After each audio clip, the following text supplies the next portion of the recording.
Welcome to Pioneer Mindset, a place where we challenge our mindset and address the discomfort in both business and life by finding clarity resulting in bold conviction. I'm your host, Garrett Ruskamp, fifth-generation farmer, husband, and father from rural Nebraska. Whether you're navigating frustration from past decisions or worry about the uncertainty you face today in your business, we're going to learn from our struggles and take on new challenges with a resilient mindset. Join me as I share my journey of struggles I've faced in agriculture as a farmer and family man. I'm ready to dive into honest conversations to tackle the mindsets surrounding key issues that rural ag business owners face that will ultimately help you gain control, leading to a profitable and sustainable business. Let's adapt to Pioneer Mindset and get to it.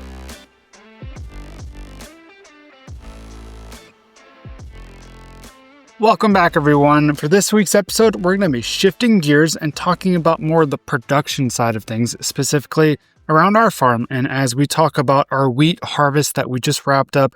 Now, as I'm recording this, we're talking about July 22nd. Okay. And so earlier that last week, we actually wrapped up with our wheat harvest.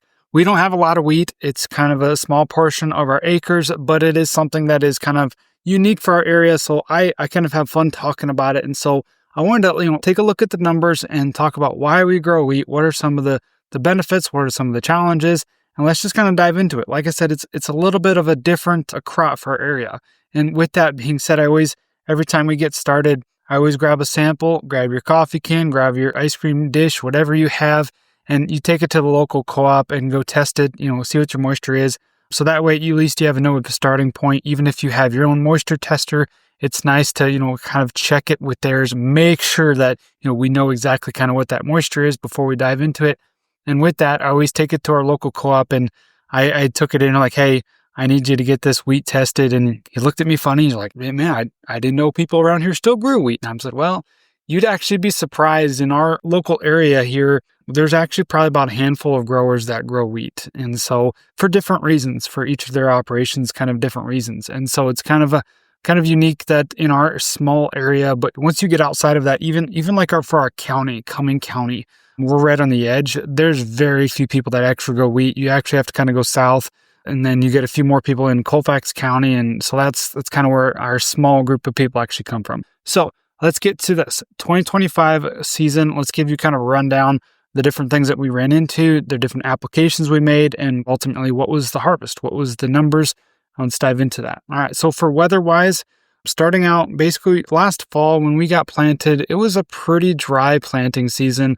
We didn't have a lot of growth in the fall. Just honestly, we planted in the dust.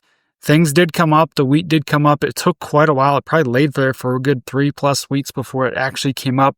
But we did get the wheat to emerge. And so we planted that wheat roughly, September 16th. And so we had two different varieties out there on the acres that we had. We had our West Bred 4699. And then we also had a variety called Sage. And that's actually a UNL variety that they have developed. So we planted that, like I said, mid-September following our soybean harvest, which soybeans were early last year. So we got the wheat in right away.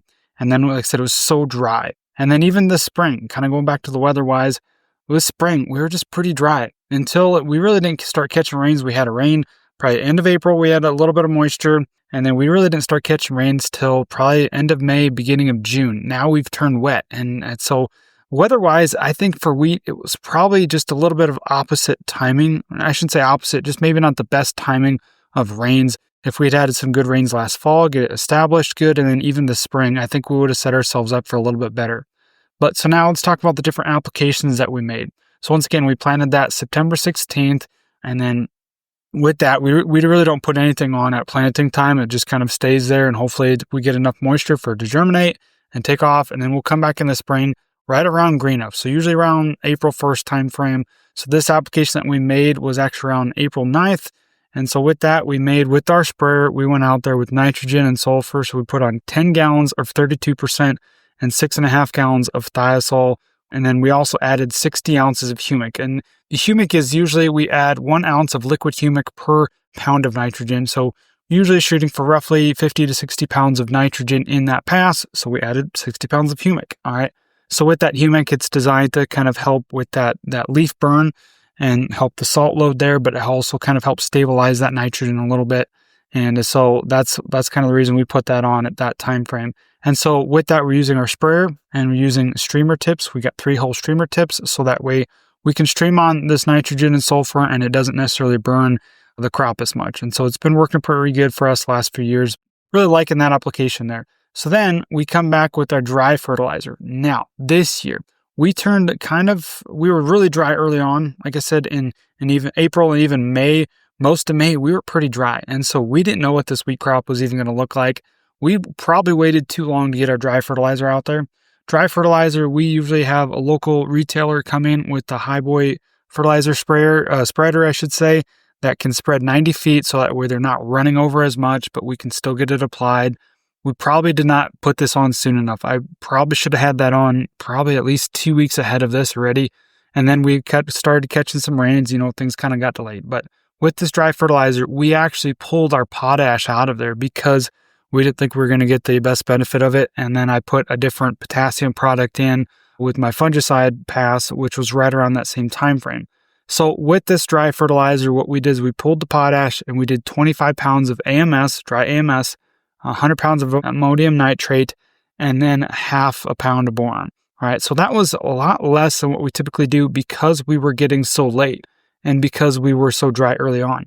Now, looking back, I think, if I'd have maybe bumped that fertilizer pass up a little bit earlier, then maybe even increase those rates, may have potentially picked up some bushels there.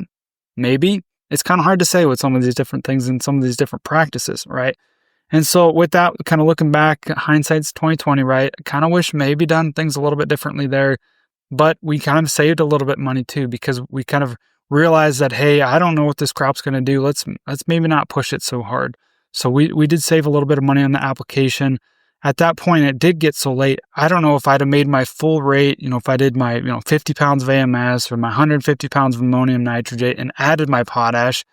If I'd have done maybe my full rate like I typically do at that pass and spent more money, I still don't know if I would have gotten the best bang for buck because we were getting so late at that point already.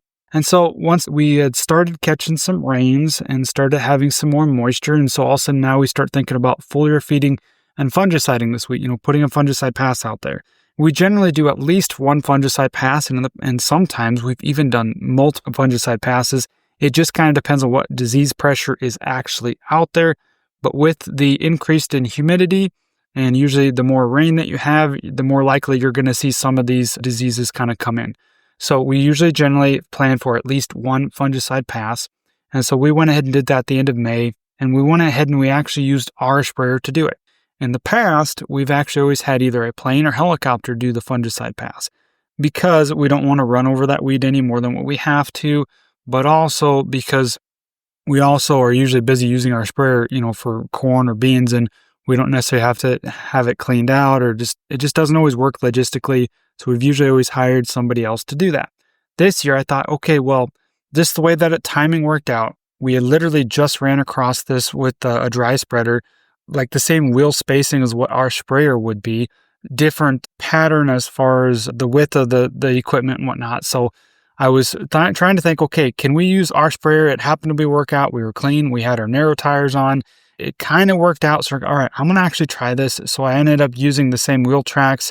My spacings were a little bit off because we've got a 120-foot boom versus a 90-foot spread pattern on that dry spreader. So it didn't match up perfectly, but I thought, I think it's worth making a few extra passes if I can just run down that same track. So I went ahead and did that. Saved a little bit of money so I didn't have to hire a plane. So I made that a little bit cheaper application cost there too. Hindsight's 2020. Maybe things could have been done a little bit differently there. And with that pass of foliar feed and fungicide, we put on a Mirvis Ace, which is a fungicide for small grains. And then we also put on a potassium acetate product. And then we also put on sugar. And a couple other things there that I probably could have added more of a foliar there, like some different products there, some different either boron products or just smaller micronutrients there. But then also could have added like a fulvic acid would have been a really good one to add in there that I actually kind of forgot about that one. I was just busy doing other stuff, didn't have my bat sheet made up, and I forgot to add the fulvic acid. So that was kind of my bad there. Just kind of one of those years with wheat. Looking back, I always kind of joke because we've raised some phenomenal wheat yields. And I always say, well, we really haven't done much to deserve these almost. And this is one of those years where I don't want to say it bit us, but it was some things that I probably could have been done a little bit differently to manage it at a little higher level. And that's kind of on me. Now, whether the weather would have rewarded us for that, it's kind of hard to say. So with this, like I said, in the past, we've gotten yields. Last year, we had 106 bushel per acre on wheat. Awesome year for all of everything small grains. Last year was just awesome. Now, but in the past, I'd say consistently, we're probably somewhere between 90, maybe to 100. 90 bushels per acre is going to catch a lot of our years on most years. This year, like I said, I think our timing was a little bit off as far as the moisture goes. So let's get into it. Harvest. What did we actually do? We harvested this on July 14th. It was a nice steamy Monday afternoon. We got in there and we harvested 70 bushels per acre on our wheat. That's what our total yield came out to be, was 70 bushels per acre. So, over 30 bushels an acre back from where we were last year. So as you can tell, it was probably a bit of a disappointment. Probably didn't go as well as what we would have hoped. Wheat is one of those things where it's so hard to say once you get into it. And there's not many people around us that have it, but there are a handful. And usually we kind of harvest about the same time. So it's kind of hard to say once you get into it. You don't really know what to expect. Now I have some friends that were down south, down on the Nebraska border and, some other states even that were like, they'd got into this, 2-3 weeks ahead of us, kind of heard what those yields were doing. And I was pretty optimistic, hearing some pretty decent yields out there. So, all right, well, maybe this will be pretty good. But there too, different region, different weather pattern. It's really just hard to say kind of what some of that ultimately adds up to, right? So once again, 70 bushels per acre. Our protein, however, was actually pretty good. Protein was anywhere from 13 to 14, which is really good for protein. Now, where we actually take this, it just kind of depends on the year, but usually they will actually pay a premium for good protein. I think it's anything over 12.5% protein.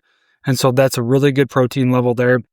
But it's also interesting with that kind of outlet there. It also depends, even if we've got really good protein, sometimes if everybody has good protein, they don't always pay the premium there, right? So it's just kind of how they run that game, right? And so the moisture was actually around 13%. So perfect moisture there, got it out at a good moisture. Everything harvested good. We actually had different inserts in our combine that were really good. They were concaves and they did really well. So our samples were really clean. We didn't have much for dock, so that definitely helped there. But overall, 70 bushels per acre. Now let's kind of break down the numbers here. What does this actually look like? All right, so with 70 bushels per acre, the cash price that we ended up settling on, because we ended up just kind of selling cash, and I'll kind of explain that side of things in a second, but the cash price was $5.21 for a bushel for the wheat, right? And I also do want to clarify, I should have said this at the beginning, in our neck of the woods, we are raising hard red winter wheat. So we're planting it in the fall, harvesting it in the spring, hard red winter wheat. Now there's other people that do soft red winter or they do spring wheat. It just depends on your area, but for our area, that's what we're raising. So cash price for this is based off of Kansas City wheat. So it was $5.21 is where we're at. And that was actually about an even basis, maybe even a tick back. Our local outlet, so where we're taking this is Schooler Grain in Fremont. And so with that outlet, they usually have either an even basis or maybe a positive basis even. I think at one point throughout the year, they did have a positive basis, but usually it's a pretty decent market. The one thing that they are pretty particular about is I think this grain goes into making, bread and flour and all that other things. And so they are pretty particular about the quality. So you got to have it clean. You got to have it decent protein, decent test weight. Moisture's got to be right. So they're pretty particular about that. So usually start with a pretty good basis, and then they'll end up kind of knocking it down sometimes if the quality isn't as good as what they're hoping it would be, right? So now I wanted to talk about the numbers because I'm a numbers guy. I like to see things black and white.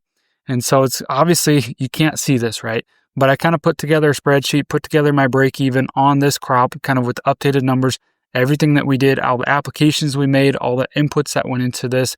So I kind of wanted to run down that real quick, just so you kind of have an idea as to what they actually equated to, right? And also, just so I didn't say the math there before, but 70 bushels per acre at $5.21 cash is $364 of revenue per acre. All right, so you're probably thinking in your head, man, that's not very much, and it's not. And we'll kind of get into that in here in a second. But let's run down the inputs on a per acre basis for our hard red winter wheat. All right.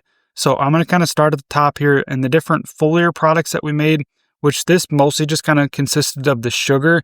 If we added anything else there, we could add that kind of our foliar products at that point. But $1.65 for foliar products. Nitrogen total was $38. That was between the two applications. The potassium, we didn't have potash, so we had potassium acetate. That was about $15. We had sulfur, which was $15. We had humic acid, which was about $3.25. We had the boron or the other micros, which was $5. Then we had our fungicide, which was $21. That's pretty expensive pass there. Seed is about $25 with the seed treatments and all of that we throw into there. And we got hail insurance is $8 per acre. We do not take crop insurance out on this, and I'll talk about it in a little bit, but we have hail insurance, so that's $8. And then usually marketing is somewhere about $5 or $6 an acre. And then planting is about $20 an acre if you want to throw that in there for custom applications or opportunity costs there. Spraying is going to be about $16. That was basically 2 separate passes, so about $8 a pass. And then combining, I usually figure about $35, probably on the low side there, to be honest. And then also custom application, that was when we paid the retailer to come in with their dry spreader, so that was about $8 an acre there. Now, the other thing I'm not factoring, I'm just kind of putting all the inputs in here. So then I want to factor in what's our land rent, right? So roughly $250 an acre is kind of what I threw in there, kind of an average for our area dry land here. So what this equates to, total input cost is $461 per acre. So I just told you before our revenue was $364, and now I'm talking to you here now with our inputs, our total input cost is $461. So pretty easy math there. That's about $100 an acre loss just right off the bat, right? So with that, now we kind of went that rundown and went through it pretty fast. Now this is just the inputs, right? And now I factored in like those different applications that we made, like the combining, the spraying, and the planting. I factored in like the opportunity cost there. It all just kind of depends on what your other cost might be. What debt do you have on equipment? What other debt do you have? Or what is your actual land cost? Is your rent $300? Is your rent $200? Is maybe the ground's paid for? It all depends on your situation specifically. But as far as, just so you have an idea, like that's the inputs that we put into this, right? So if you take that land rent off, we're not putting a lot into this crop. All right. So that's kind of where I'm going to go here in a second, is why do we actually plant this and what are the benefits there? But at least now you kind of know, okay, so right now we're sitting with that land rent included in there because we have to factor that. We have to factor all of these numbers here to know what's our total profit and loss, what's our break even, right? And so with that all factored in there, with these numbers that I mentioned, we're losing money, right? Now, here's the one thing I did not tell you. So we've been raising wheat consistently. So we know, okay, for next year's, crop program, we're going to have roughly, 70, 80, 90 acres of wheat, whatever it is. So we know roughly what we're going to have. We know generally what our production is. So we can kind of keep that in the back of our mind and do some sort of forward contracting. Now, with forward contracting with wheat, the one thing we do need to consider, we don't actually take crop insurance out on the wheat like I mentioned before. We don't take multi-peril out like most people do on corn and soybeans, right? And the reason we don't do that is because we haven't raised it enough years. We've been raising wheat for, I think, 8 or 9 years now. So we're starting to build up that history, but we move it around from different sections.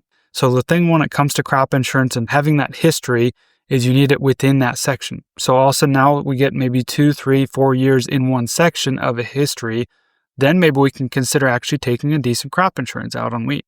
But the reason we don't was because until we get that history built up, we basically have to insert county T yields as our production history, right? And for our area, Cumming County, I did not look this up and I should have, but our county T yield is basically probably around 40 some bushels per acre in wheat. It's absolutely terrible. And so for us, we just did not feel like it was worth it.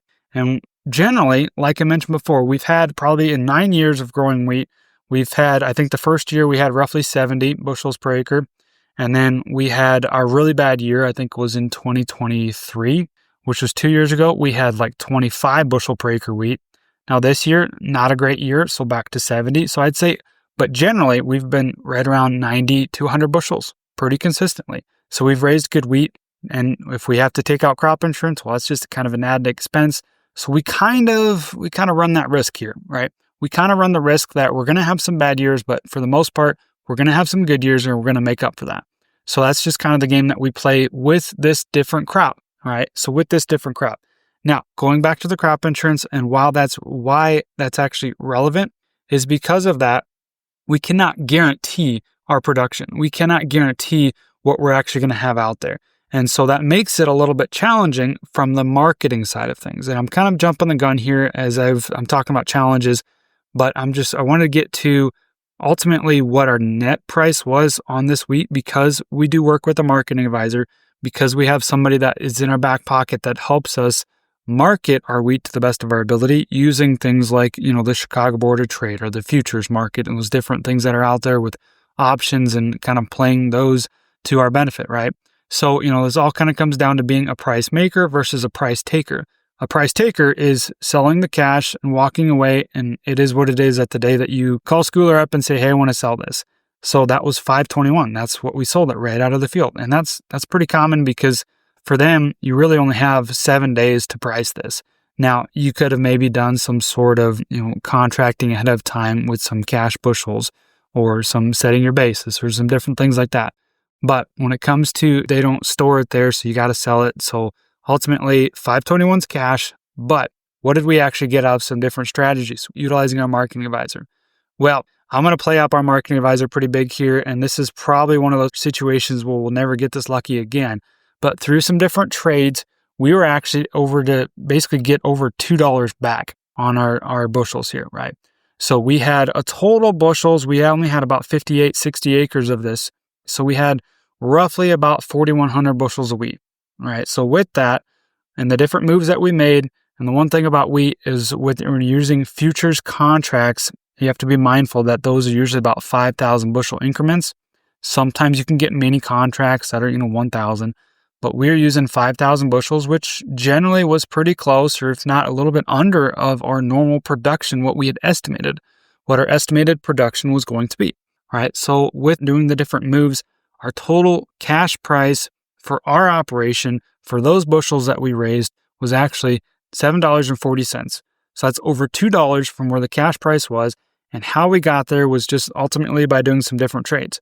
And the one thing that I'll mention when it comes to the wheat market and the futures contracts is that there's actually a lot of volatility there. There's actually a lot of big moves where all of a sudden, we're up 15 cents today, or tomorrow we're down 25 cents. And with volatility comes opportunity. And so now that's one thing that you can get burned if you're on the wrong side of that. So you got to be very careful. And that's why I think our marketing advisor did us a really good job here in gaining that extra money back to our operation. I mean, that's huge. That ultimately takes us from being negative to now positive, right? That's what made us some money here. If we go back to the numbers here before, like I said, right off the bat, if we'd sold this cash price for $521, and that total revenue of $364, we're $100 in the negative. But now all of a sudden we can be cash positive again by being able to do those different trades. All right. So that's the one thing I really want to mention there for our operation, how this worked out for our benefit. Now that's one thing you got to be mindful of when it comes to a different crop like this, like wheat, is, maybe marketing options and strategies throughout the year. It's not just, oh, hey, we raised this crop, we should think about selling it now that we've got it in the bins, right? So that's one thing to really consider there. That's really been a benefit for our operation as we've gotten consistent yields, or I should say, as we've consistently raised this crop and gotten a little bit more used to, some different things that we need to do, right? So now I want to talk about why we actually raise wheat here. Why do we raise wheat on our operation? And maybe, why should you maybe consider raising it? So for us, let's talk about the financial side first. Let's talk about money. We always like to talk about money, right? So the big thing there is the diversification, and that's in regards of weather and even markets. All right, weather, really good example here. This year, I think it's going to be the way the weather is going to play out. It's probably going to be a bit of a negative on the wheat side of things. Okay, but we've been getting really good rains this summer, and so I think that's going to be a really good harvest for probably our corn and soybeans. Knock on wood, I hope that's a really good harvest for our corn and soybeans. Your small grains, probably going to be a little bit of a step back. Now let's flip this. We've had years where our wheat does phenomenal and our corn or soybeans don't do very good. It's just kind of maybe the timing, right? And so that's where having diversified in your cropping rotation really helps there. And then for the market standpoint as well, maybe wheat does a really good run up and it's just kind of a like I said, it's a diversification factor from the financial side of things. The other side is going to be cash flow timing. All right. So in most cases, people have probably moved a lot of their grain already. So now all of a sudden we're getting in this time frame where we look at from, let's just call it 4th of July till when that first set of beans comes out of the crop, or whenever we can actually sell something from this last season comes out. We're looking usually at a cash flow time frame when we're not bringing a lot in. Maybe a cash deficit. Maybe we're starting to use that line of credit, or maybe that line of credit is maxed out, right? So this is kind of a different timing for the cash flow side of things. So all of a sudden, we can bring this crop in and sell it and have a little bit of cash flow there. And the other thing from a financial side of things, when it comes to wheat, it's got way less inputs involved versus say like corn. We're probably talking at least half your inputs, if not more. And even back to as far as the inputs goes, the big thing to consider there is if you're using your line of credit for all of your inputs, all of a sudden now we got less time involved in this crop and less inputs involved. So you're going to be paying less interest. So, we plant the crop in the fall, so we're not putting a lot into in the fall. And so we've got from the fall all the way till basically July when you can sell it. We're talking, maybe 8 or 9 months, right? Versus maybe some of those other crops where we take them out, we pay your inputs a lot sooner, or we got to prepay things. And all of a sudden it's maybe, 10 months to a year at minimum before we can actually bring in any revenue off of those inputs that we purchased for that crop. So for wheat, I think it's generally one of those things where it's just a little bit different time of year, less inputs involved, using less of your line of credit, using less interest to basically put this crop in the ground. So from a financial aspect, that's kind of why we do it. And that's why I think there's some good benefits there to really consider. All right, from a logistics standpoint, logistically, why do we do this? Well, it's kind of a different timing. Maybe we kind of spread our workload out. Maybe, we're not doing much this time of year. So maybe we can really kind of consider this is kind of put some of our acres into this. So that way, all of a sudden, we've got technically a head start of harvest compared to everybody else. Or we just kind of spread our workload out. So that way, we don't have as many acres to harvest in the fall. And so from a logistics standpoint, that's a really good reason, just kind of spread out your workload. And then another one would be from a manure standpoint. Maybe you're one that utilizes a lot of manure. Maybe you buy it from somebody else. Maybe you have it yourself, whether it be hog manure or cow manure, or maybe chicken litter, whatever the case is. This is a really good time of year where maybe you've got somebody that custom applies it. Well, they're generally less busy right now. So maybe they can easily come in and just whip it out and get that taken care of. Maybe you can even negotiate some sort of a little bit cheaper rate from there. Not saying that's always the case, but logistically, it is a really good time of year to kind of come in and apply that manure in the spring, or in the summer rather, as we get that wheat off and get that small grains off, right? Logistically, another reason would be to graze cover crops. So after you take the wheat off, we're going to plant some sort of cover crop, or maybe we're going to plant alfalfa, or we're going to do something else. So we're going to basically try to have a window there to where we can plant something and then graze it. So maybe logistically, maybe your pastures are going to be running short, right around that Labor Day time frame. Well, if we get some decent moisture, that cover crop that we plant should be greening up enough that you can start grazing that somewhere around mid-September. And so bringing your cows off a pasture, putting them on a cover crop, and just kind of helping with that side of things from a feed resource standpoint, that's a really good time of year to kind of be grazing that cover crop. Another one would be straw. Maybe you need straw back into your feed ration. Maybe you need it for your bedding in your hoop barn, whatever the case is. So we can utilize the straw. We can pull that off. Or maybe just want to sell the straw, going back to the financial side of things. There's obviously benefits there. But then another kind of a logistical advantage that we have is this actually requires us to get our combine into the shop earlier. I kind of mentioned that on last week's episode. I talked about our combine and kind of going through that scenario where this requires us to get our combine into the shop, get it inspected, get it back into working condition, and get it ready a little bit sooner than, say, September 1st, when all of a sudden everything's rolling, or whatever the case is there. So kind of allows us to get that equipment ready a little bit sooner. So now let's talk about agronomically. Why is this an advantageous, right? Well, maybe it's just the breakup of the crop rotation, breakup of your pest and your disease pressure. There's a really good thing there, corn, beans, or corn. We've always kind of got that rotation, which is really not much of a rotation if that's just truly all it is going back to one of those other crops. So this can be a really good chance to break up that pest and disease pressure. Just another good way to add diversity as well. maybe get that living root into the growing season throughout the year. Those roots from wheat are very fibrous and they're really good at building soil health. So that's kind of the next one. There's ultimately to build that soil, have that plant covering throughout the year, having that living root throughout the year, and then just basically another crop that we're growing, right? So adding that diversity. So a lot of good benefits can come from just growing wheat that's going to ultimately build for the future.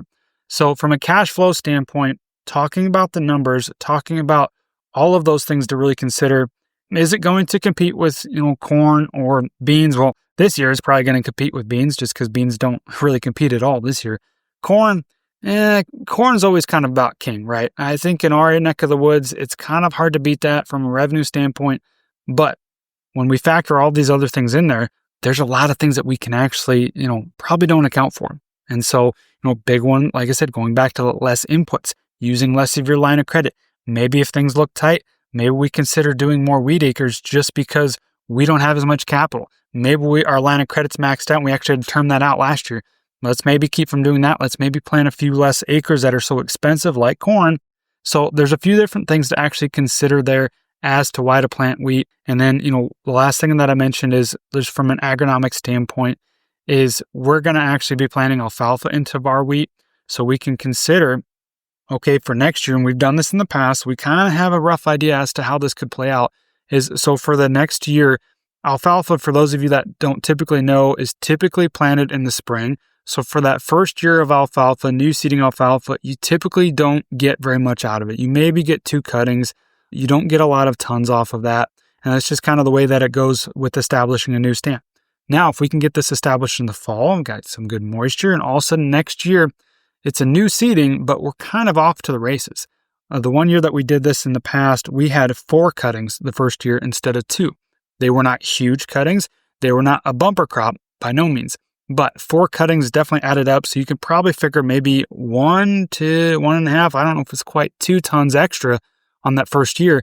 Well, all of a sudden, now we're talking about an extra $80, $100, $150 per acre on that first year of alfalfa. So that can start to add up pretty fast. So when it comes to wheat, when it comes to small grains, when it comes to switching up your crop rotation, the big thing that I want to drive home here as we get to wrapping this up is don't think so much in the short term. Yes, we have to be able to survive. We have to know what the numbers are. We have to know whether we're going to make money or lose money or what everything actually adds up to be. We need to know that. We need to be aware of those numbers. But don't think such in the short term. Think more in the long term. Think more, what's my corn crop going to be like following my cover crop that's going to be fixing nitrogen following my wheat, all right? Breaking up that disease pressure. Think long term. Think more building the balance sheet versus just solely focusing on the cash flow. Cash is king, yes, but we need to make sure that we're also thinking long term when we're doing some of these different things as well. And that's going back to that strictly corn, soybeans, that quote unquote rotation. Let's think long term. Is that truly going to be best for the soil? Is that going to be best for our operation? Well, it's kind of hard to say, right? I'm not going to answer that for you, not going to start that argument. But when it comes to this wheat and small grains, just think more long term. That's the big thing. Let's get to wrapping this up. But real quick, let's think about the challenges, because you're like, well, Garrett, this sounds all rosy, right? Why doesn't everybody plant wheat? Well, there are some challenges as well, because the big one would be the learning curve. If you've never done it, it's a new crop. So there's a lot of new things to learn, a lot of things that we actually need to consider there. Another one would be from a marketing standpoint and forward contracting. There's smaller quantities, so sometimes, especially if you're doing smaller acres, with smaller quantities comes some challenges with the marketing side of things. It's always hard to maybe market at a fair representation, especially if you don't have crop insurance, like I mentioned before. Those two, marketing and crop insurance, always kind of go hand in hand. And if you can't guarantee your bushels with crop insurance, it can make it pretty hard to do any sort of forward marketing. Before, like I mentioned before, we use different contracts, different hedges. So that's a 5,000 bushel contract.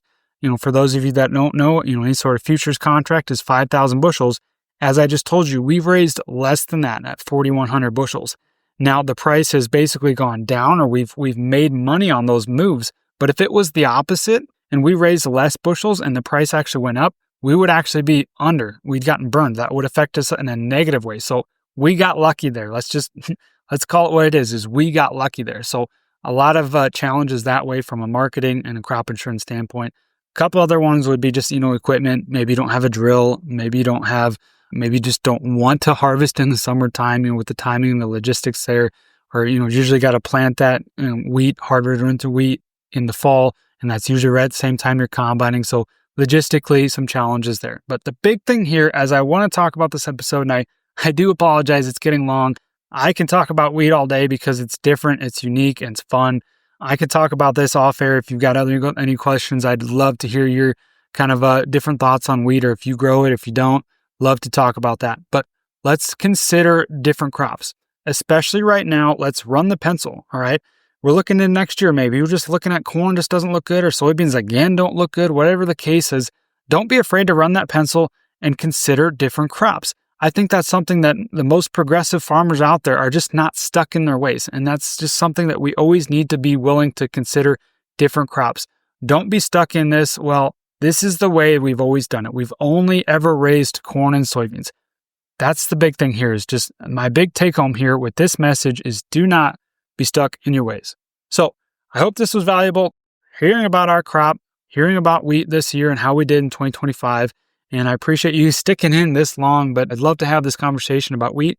Love to talk about how we can actually consider what your break even is for your crops, whatever they actually are, whether it's wheat, whether it's soybeans, whether it's alfalfa, whether it's corn, whether it be oats or some other crop out there. I'd love to have that conversation as we can figure out what is your actual break even, what is your actual profit, and how can we consider different crops for your operation so we can be profitable and we can farm intentionally and think differently.